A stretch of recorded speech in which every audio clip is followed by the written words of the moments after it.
A week before the wedding, my fiancée, Savannah Vance, threw herself a bachelorette party. During the festivities, Liam Miller, a scholarship kid her family sponsored, publicly confessed his love for her. Savannah, moved to tears, kissed him so intensely you could practically see the strings of saliva between them. Her best friend teased her. "Aren't you afraid Caleb Sterling will find out and call off the wedding?" "Who cares?" Savannah shot back. "It's a merger, not a romance. If he can't handle this, they can find another groom."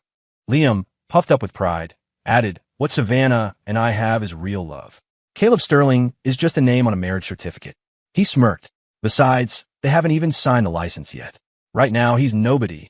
I let out a cold laugh, closed the door to their private room, and sent the video to my father.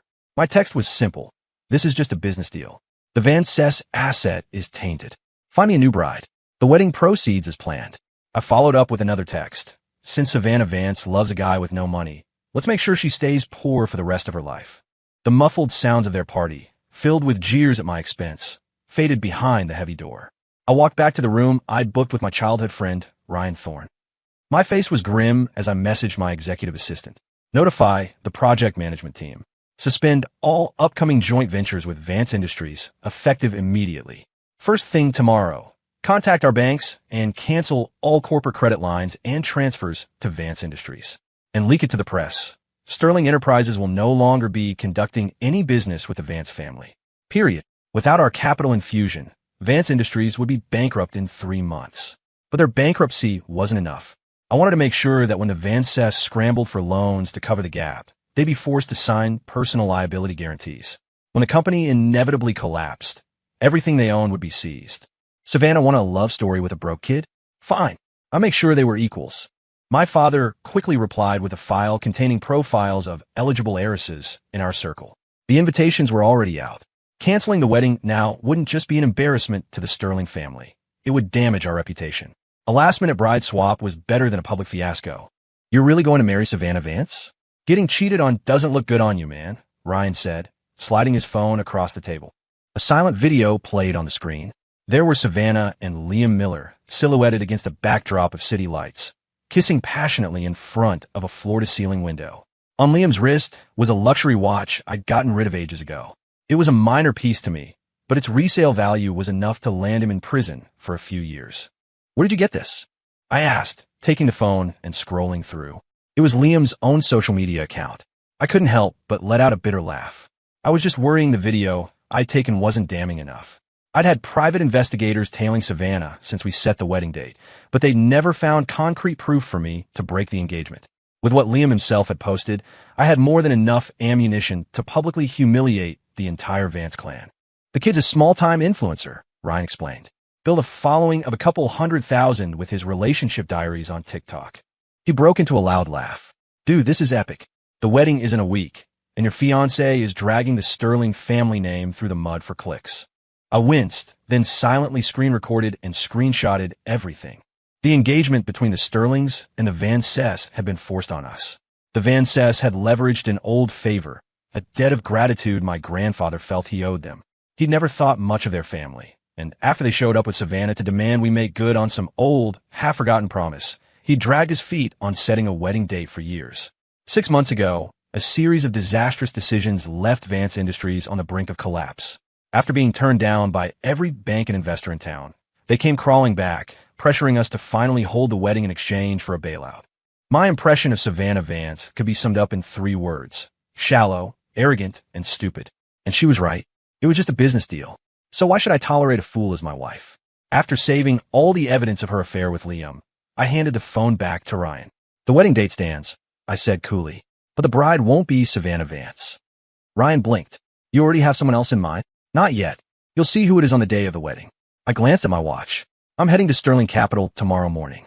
You should think about how we can leverage this to acquire all of the Vance family's assets." "Now that's a job I'll enjoy," Ryan said, his eyes gleaming with excitement. I was in a hurry to get home and review my options for a new bride, but of course I ran right into Savannah on my way out. She was holding Liam's hand as they emerged from their private room. When she saw me, she flinched for a second but didn't let go of his hand. In fact, she pulled him closer and walked right toward me, her expression dripping with arrogance. "Caleb, are you serious?" she snapped. Stop following me around like some stalker just because you're my fiancé. I don't like you. This is a business arrangement. Don't make it weird. Ryan's jaw dropped. He had clearly never encountered this level of idiocy before. I felt a surge of anger. I reached out, grabbing her chin and forcing her to look at me. Then let's call it off. And make sure your grandfather gets on his knees to do it, I said, my voice low and cold. This engagement was his idea. He begged for it. This wedding was something your family begged for. I let go of her chin, and Ryan, ever the drama queen, handed me a sanitized wipe. I meticulously cleaned my fingers as if I'd touched something filthy. Savannah, who had probably never been treated with such contempt in her life, had tears welling in her eyes. Liam, finally reacting, pulled her behind him and threw a punch at me. I dodged it easily and kicked him square in the chest, sending him flying. I shot a cold glare at a stunned Savannah before striding over and planting my foot on Liam's back. He let out a pained grunt, then gritted his teeth. Caleb Sterling, this is assault. I'm going to sue you. Sue me? I pressed down harder, my voice laced with scorn. I'll be out in an hour after a cup of coffee with the right people. You, on the other hand, if I really wanted to, I could have you locked up right now. I leaned in. And what do you think would happen to that fancy scholarship of yours if I made one phone call? Liam clamped his mouth shut, his face a mask of fury. Savannah, finally snapping out of her shock, glared at me with red-rimmed eyes. Caleb, what is wrong with you?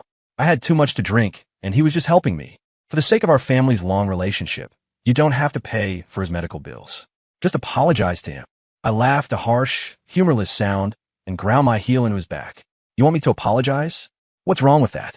You're the one who hurt him, she screamed, suddenly lunging at me like a madwoman. I pulled my foot back just in time. Thrown off balance, she tripped over Liam and landed hard on top of him. I stepped back to Ryan's side, pulled out my phone, and calmly dialed 911. They wanted to involve the authorities? Fine, I'd do it for them. Savannah scrambled to help Liam up, her voice thick with concern. Liam, are you okay? Are you hurt? I'm fine, he said, grabbing her wrist, his voice dripping with foam martyrdom. Mister, Sterling was right to hit me. I was out of line. Ryan's eyes widened, his mouth agape. Playing the victim isn't just for girls, I see, he muttered. I ignored him, waiting patiently for the police to arrive. A few minutes later, 2 officers came upstairs. I pointed at the watch on Liam's wrist. My watch was stolen, I stated calmly, and he's wearing it. Liam's face went white. He looked like he'd been struck by lightning. Savannah was just as stunned, staring at me in disbelief. I took that watch. I just gave it to Liam to mess around with. Caleb, what are you trying to do? And who are you to me to be giving my things away as gifts? I retorted. A fiancée has no legal rights to her partner's property. We are married. I was done with her stupidity. I turned to the officers. The stolen item is of significant value. Please proceed as the law dictates. The stolen watch incident ended with Savannah paying for the damages and offering a formal apology. The booze had worn off, and she finally realized the trouble she was in. She immediately called her grandfather to confess, and the old man started frantically calling my grandfather and my father. My grandfather's phone was on Do Not Disturb, as it always was after 9 p.m. My father simply ignored the calls. After receiving the videos I'd sent, my parents had quickly mobilized their network, compiling a list of potential brides who were ready to marry on short notice. My dad handed me his tablet. I know it's a business arrangement, Caleb, but you should at least find someone you can stand to look at, he said. I took the tablet. I'm going to the Van Cess tomorrow to officially end it, I said casually. Frankly, we're lucky Savannah is stupid enough to give us a clean way out before the wedding. My grandfather wouldn't have to get involved. The original debt was a trivial matter. The Vance patriarch's first wife had simply helped my grandmother, who had gone into labor, get to a hospital.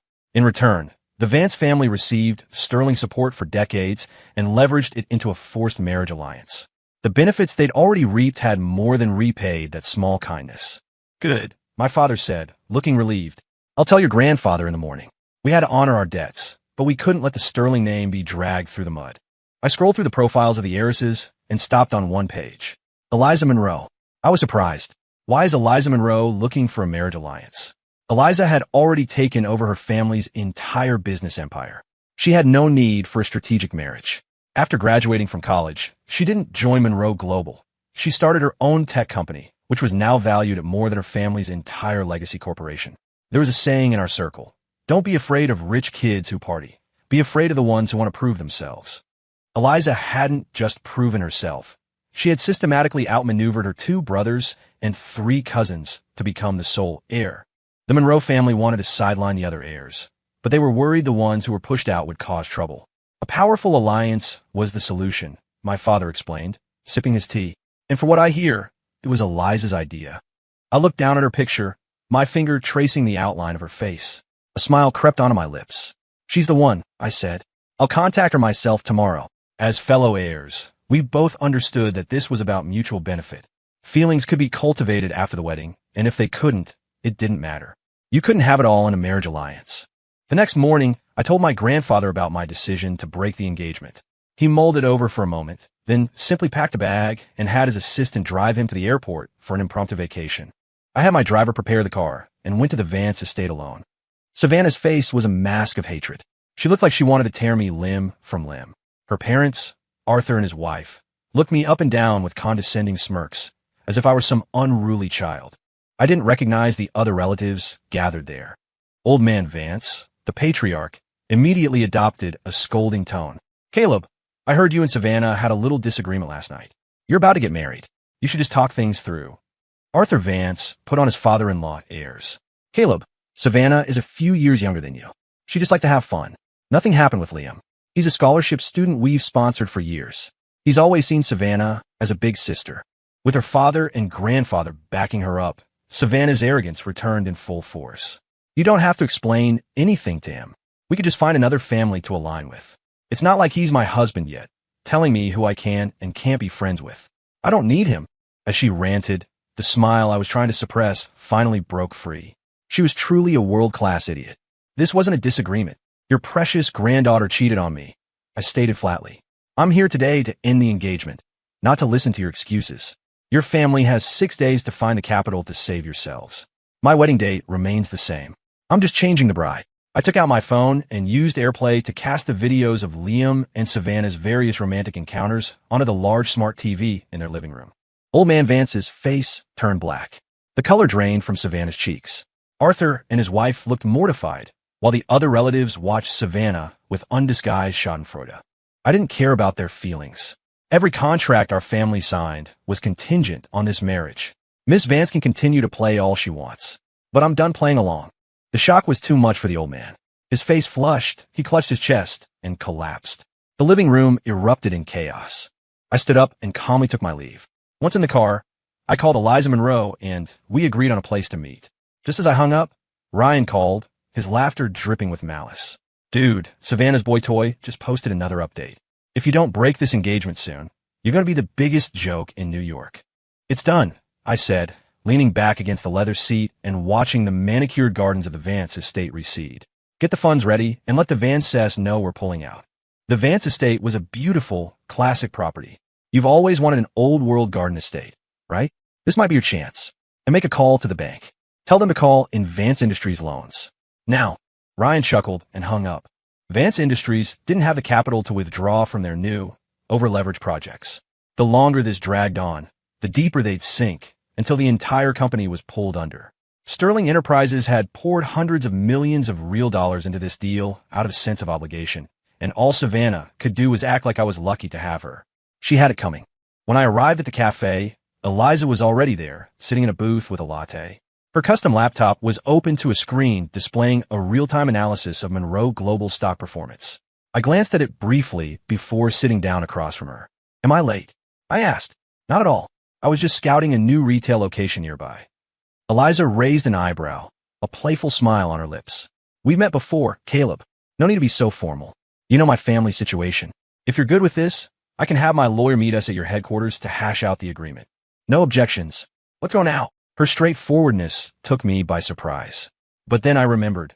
This was not only the heir to the Monroe fortune, but a self-made billionaire. It was foolish to define her by her gender. Eliza was clear-headed and rational. The terms she proposed were almost identical to what I had envisioned. After 2 hours of negotiations, the final agreement was printed out. We each notified our families of the time and place for a formal meeting. Just then, my executive assistant knocked and entered, her face pale. Before I could say a word, Savannah Vance burst into the room, pointing a finger at me and screaming, Caleb Sterling, who do you think you are calling off the wedding just like that? I'm warning you. If you dare replace me at the altar, I'll make sure the whole world knows that the Sterling family can't be trusted. Eliza Monroe arched an eyebrow, crossed her arms, and leaned back, an amused expression on her face. She was clearly watching to see how I'd handle this.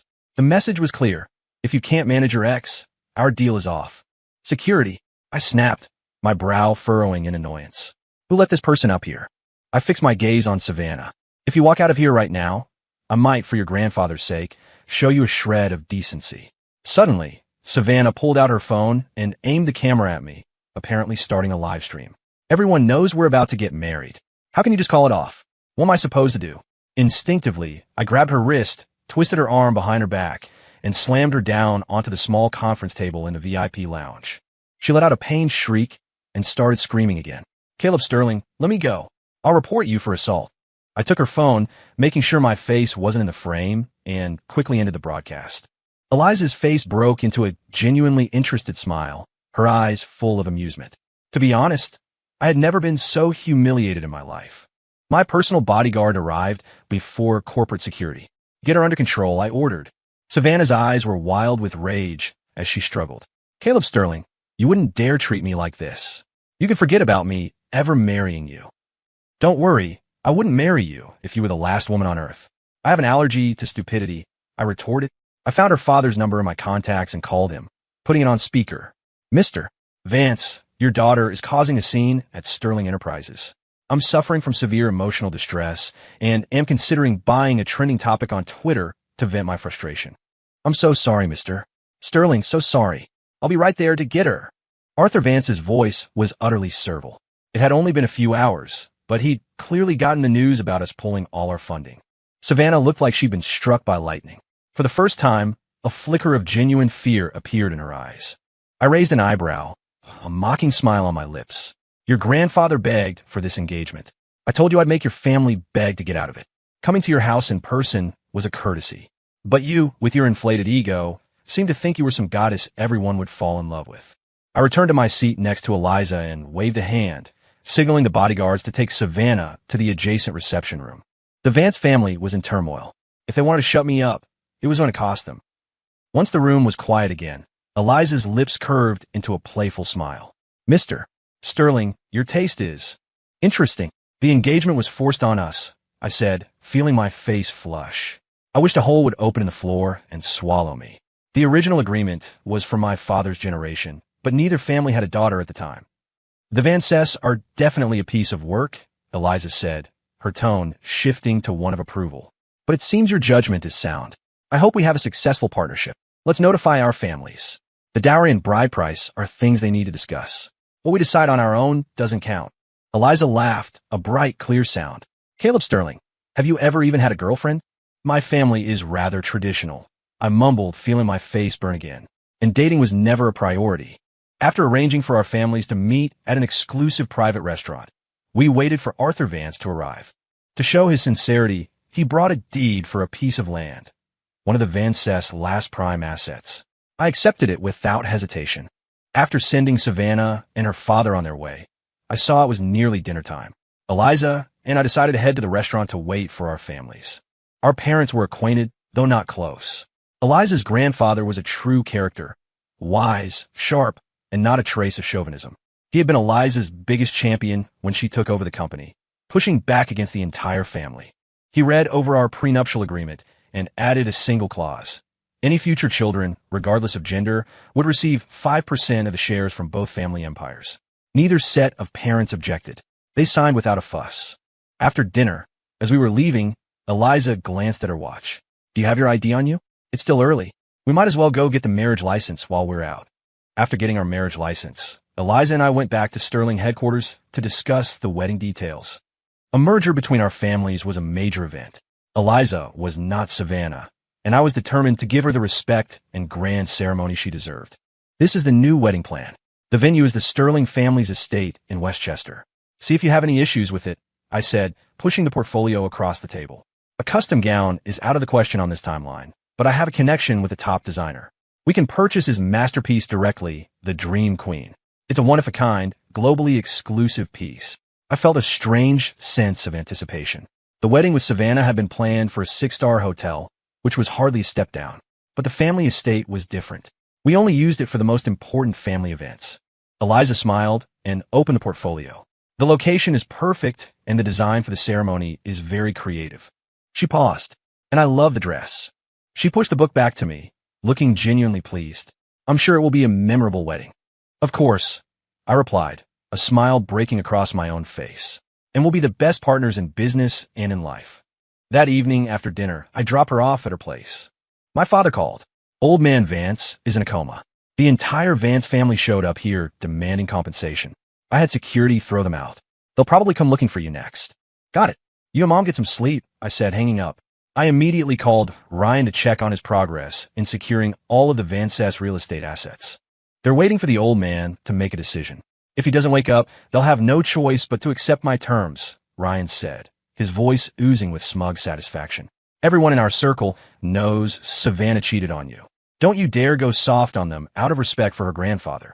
I agreed, and we finalized the details of the trap we were setting for the Vances.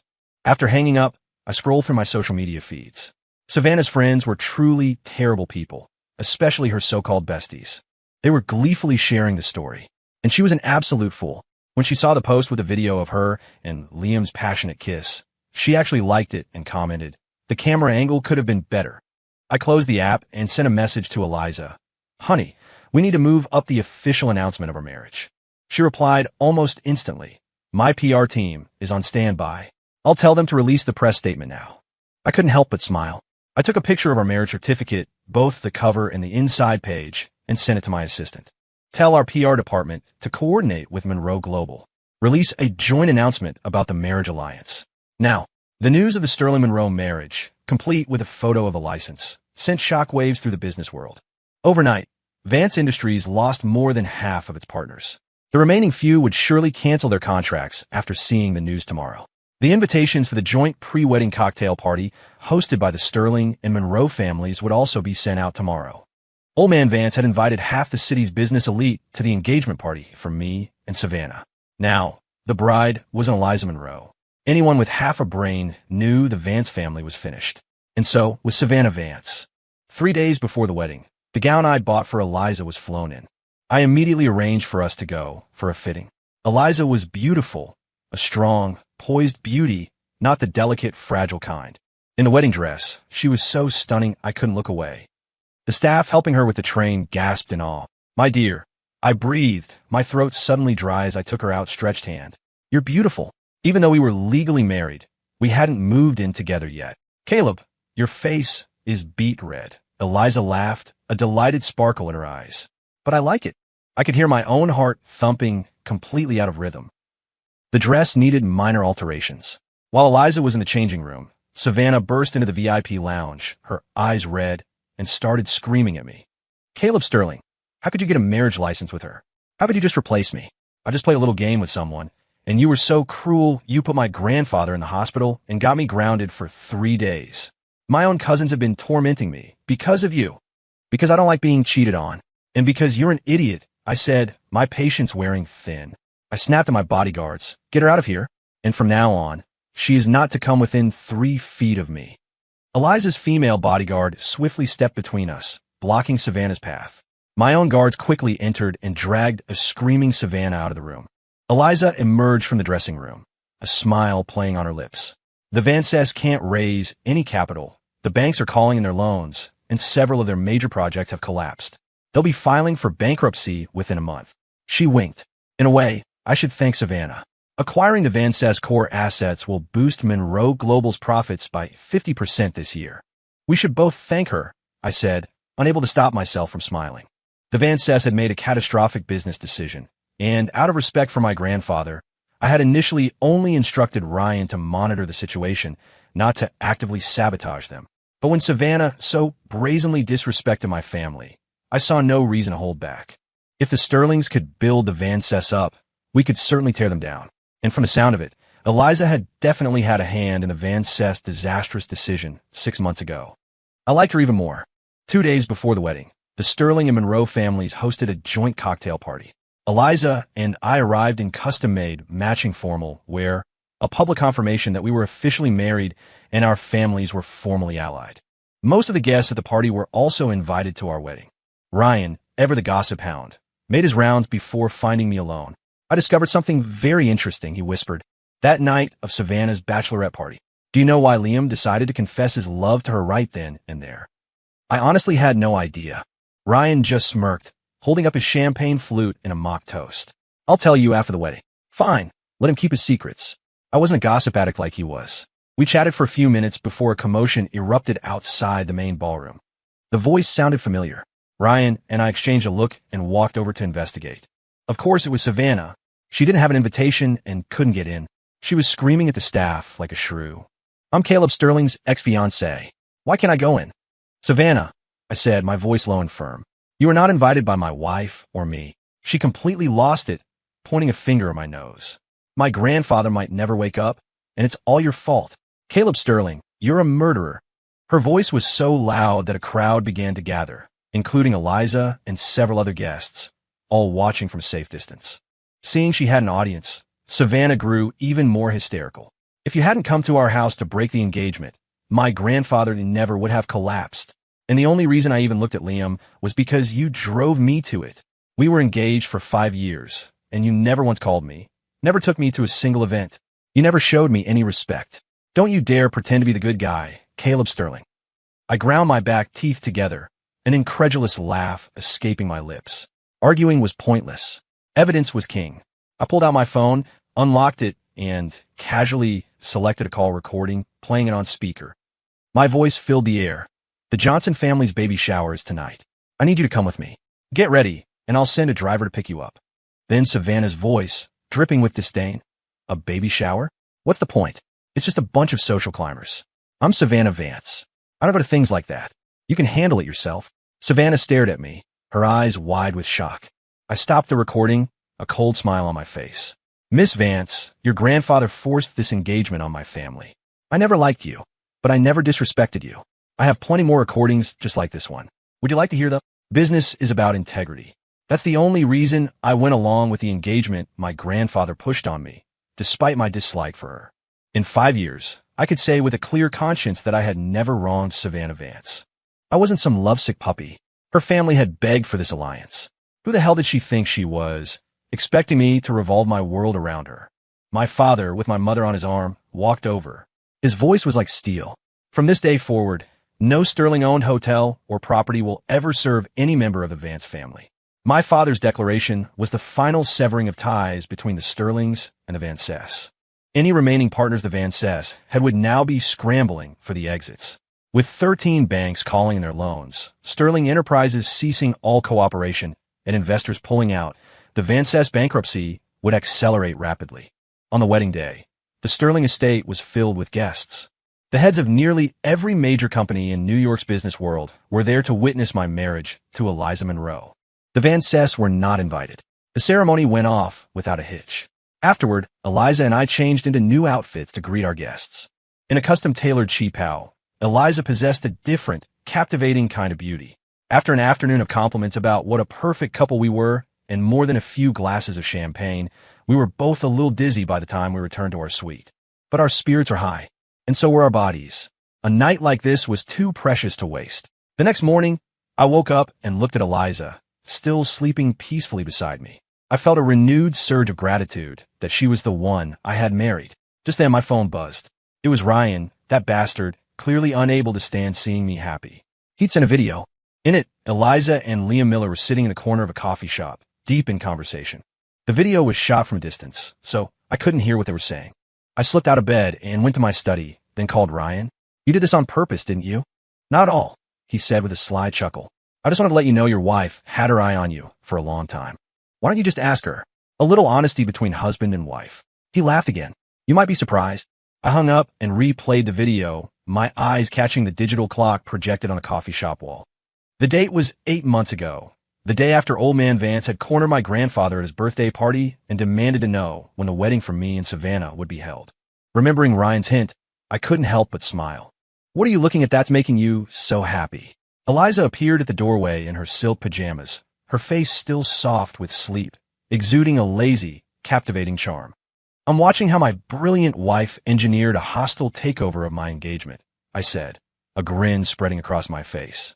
And I'm feeling very lucky to have caught your eye. I stood up, wrapped an arm around her shoulders, and led her to the sofa. I played the video Ryan had sent. Want to see a clearer version? With audio, she asked, snuggling into my arms. She unlocked her own phone, found a video, and pressed play. In this version, the camera was close. Eliza was leaning back in her chair, the picture of calm confidence. The money Sienna gave you wouldn't even cover one of her new handbags, she said to Liam. Take my offer instead. When you graduate, you'll have the capital to establish yourself, whether you stay in New York or go somewhere else. Liam looked nervous and fidgety. What? What do you want me to do? He finally stammered. It's simple. Secretly start a relationship with Savannah Vance. Sienna already paid you to seduce her, anyway. As for the rest, just wait for my instructions, Eliza said. You and Savannah have been flirting for a while. She's just been hesitant because of her engagement. Eliza slid a black credit card across the table. The Vance family is about to go bankrupt. You can choose a future, or you can choose a girl with no future. It's up to you. Liam chose the future. I turned to meet Eliza's gaze, an amused smile on my face. So, when did you first set your sights on me? She had 5 other potential heirs she could have backed. Choosing me was the surest way to secure her position. It also meant that if we had children, she wouldn't have to worry about protecting them from internal family politics. For a sole heiress in a family with ambitious brothers and cousins, marrying out was a dangerous game. Monroe Global was worth around $40 billion, and her personal assets were over $50 billion and growing. The day I secured my position as the heir to the Monroe fortune, she said. And if we're being technical, the original marriage agreement between our families was based on my grandmother's good deed, not that awful old man's. My grandmother was his first wife, the one he kicked out of the house. She was starving on the street when she ran into my grandfather. Eliza's smile was frank. I decided to steal you away not just to get revenge for my grandmother, but because the Sterlings have a reputation for integrity. Even if you fell out of love, you'd handle it with a clean break.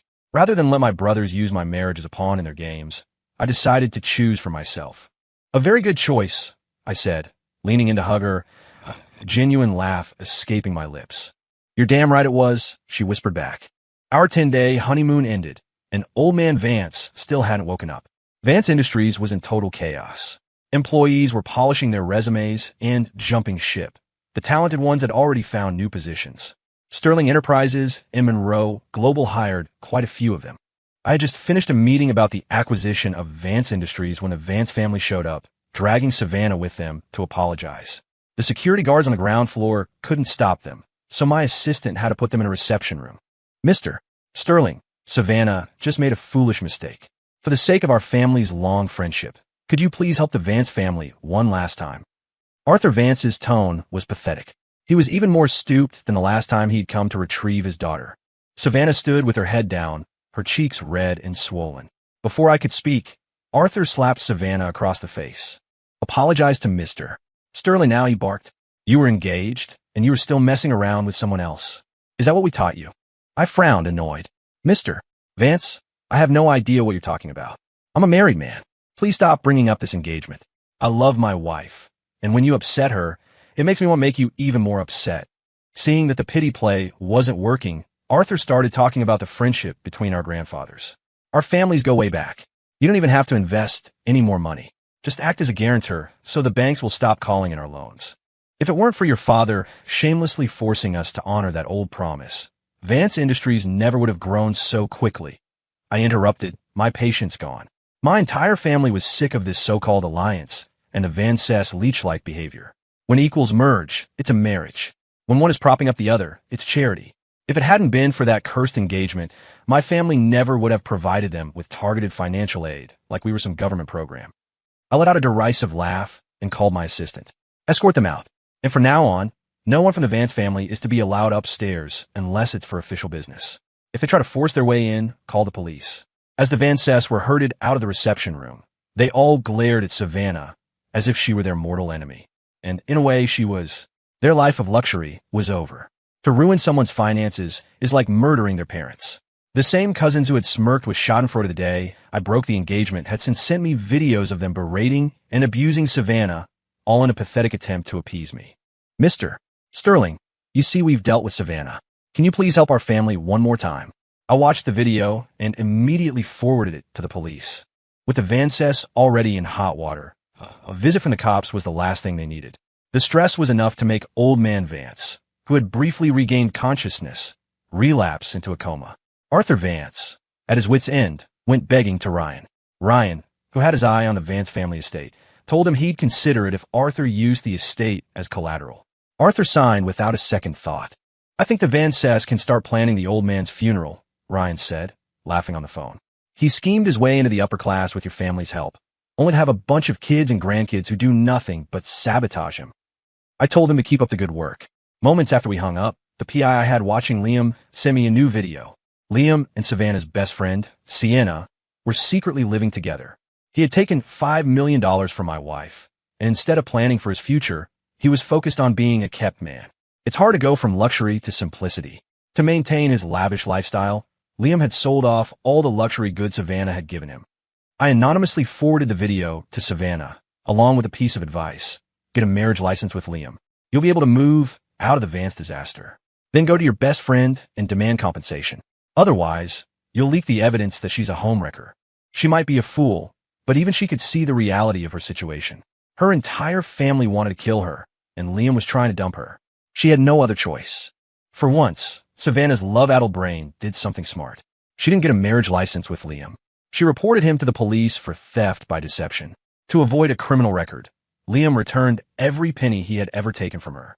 Knowing Savannah now had a small fortune, I anonymously tipped off her cousins. Less than an hour later, the PI sent me a video of the Vance siblings and cousins physically fighting over the money. That's more like it. If you're going down, you all go down together. A week later, Vance Industries officially began bankruptcy proceedings. Ryan, holding the investment contract, joined the other creditors in petitioning the court to freeze all of the Vance family's real estate and bank accounts. Old man Vance woke up again, heard that even the family estate had been mortgaged, and immediately had a fatal stroke. This time, he didn't open his eyes again. After the funeral, Savannah's cousin hastily married some second-rate rich kid. Savannah's reputation was so toxic, with her ex-best friend spreading rumors about her affair everywhere, that not even the wannabe rich kids would touch her. The entire Vance clan was forced to move out of the estate. The brothers fought viciously, blaming each other for their downfall. The money Savannah had clawed back from Liam ended up in her parents' hands. But since they were both senior executives involved in the company's disastrous decisions, the moment the money hit their account, it was frozen. It was almost painful to watch such stupidity. The three of them were reduced to living on the spare change in Savannah's Venmo account, crammed into a shared apartment. Savannah couldn't handle it. She took the evidence of Liam's affair with Sienna and threatened him, demanding he get money from Sienna to support her and her parents. Brilliant. Absolutely brilliant, Ryan said, marveling at the latest report from the PI. He clicked his tongue. How could a man as shrewd as Old Man Vance have descendants who are all dumber than a box of rocks? His second wife was a mistress who schemed her way in, I explained, pulling a bottle of water from the mini fridge for Ryan as I booted up my computer to review the Vance asset list. His first wife, the one who suffered with him for over a decade, was kicked out the moment he got a taste of money from our family. That's why my grandfather never respected him or anyone in the Vance family. We had been poring over the Vance financials. They had tried to model their management style on Sterling Enterprises, but there was one crucial lesson they never learned. Keep business and personal accounts separate. Their family expenses were a tangled mess, sometimes paid from corporate funds, sometimes from private accounts. When the bankruptcy process started, every single one of their accounts was frozen. You know, I'm starting to believe what my parents always said, Ryan sighed. It's better to marry a normal person with good character and ambition than someone from a rich family full of illegitimate children and drama. It messes with the gene pool. I shot him a look and went back to work. Savannah, unaccustomed to hardship, didn't last long in the shared apartment. Soon, she was back at Sterling headquarters, trying to ambush me. As a married man, I naturally wanted to stay as far away as possible. To avoid any misunderstanding with my wife, I contacted Liam and used his academic record as leverage, telling him to get Savannah and keep her away from me. He didn't dare refuse. Life finally returned to normal. My relationship with my wife deepened and strengthened. Eliza was brilliant, with sky-high emotional intelligence. We were a perfect match. 6 months later, the Vance Industries debt was settled. The entire Vance family was now broke, forced to scramble for a living. Given the size of their company, the bankruptcy should have taken much longer. But with Monroe Capital as the largest creditor, our auditors, legal teams, and liquidation firms were all in place in record time. Savannah and Liam were still tangled up together. I suppose you could call it true love. I didn't pay much attention to news about her. The next time I saw her was months later when my wife and I were out of state playing a round of golf with a business partner. Savannah was working as a caddy at the golf club. She looked numb, defeated. A group of local trust fund kids were gathered around her, making lewd, insulting comments. She saw us at the same time we saw her. The blood drained from her face. She probably never imagined she'd run into us, even after moving so far away. My wife, unable to watch, motioned for a bodyguard to intervene. I didn't stop her, but before a guard could reach them, Liam, also dressed in a caddy uniform, appeared. He stormed into the group of rich kids and slapped Savannah hard across the face. "You slut," he screamed. "I'll leave you alone for 5 minutes, and you can't help but throw yourself at someone." The rich kids were shocked by his violence and ganged up on him, beating him before scattering, giving our bodyguard no chance to get involved. I wrapped my arm around my wife's waist and turned away, pretending I hadn't seen a thing. A caddy salary is around $50,000 a year. They were still too well off. But judging by Liam's attitude towards her, her life wasn't easy. They were never meant to live a life of wealth and privilege anyway, my wife murmured, leaning against me with a wry smile. "Will my grandmother help your grandfather get your grandma to the hospital? That old bastard beat her and accused her of trying to seduce any man she saw. Later, when he saw how wealthy your grandfather was, he forced my grandmother to go ask him for a reward. Your grandfather, not knowing the man's character, invited them both to dinner. That's when the old bastard got drunk and finagled the marriage promise." After she finished, I raised an eyebrow. "If he kicked your grandmother out, why didn't your grandfather ever go after him?" With the Monroe family's power, the man shouldn't have been able to enjoy decades of wealth. He ran off with his mistress. Back then, finding someone was like finding a needle in a haystack, Eliza shrugged. By the time he came back with his new family during the economic boom, he'd already latched onto your family and was quietly building his business. I only discovered that the old man from the stories was the same bastard who abused my grandmother when our families announced the engagement. That's when I started fighting for control of the company. I refused to be a pawn in anyone's game. She looked at me, her eyes shining, and I'm glad I fought. "You're right, my love," I said, smiling as I leaned down to kiss her. "I'm very glad you fought.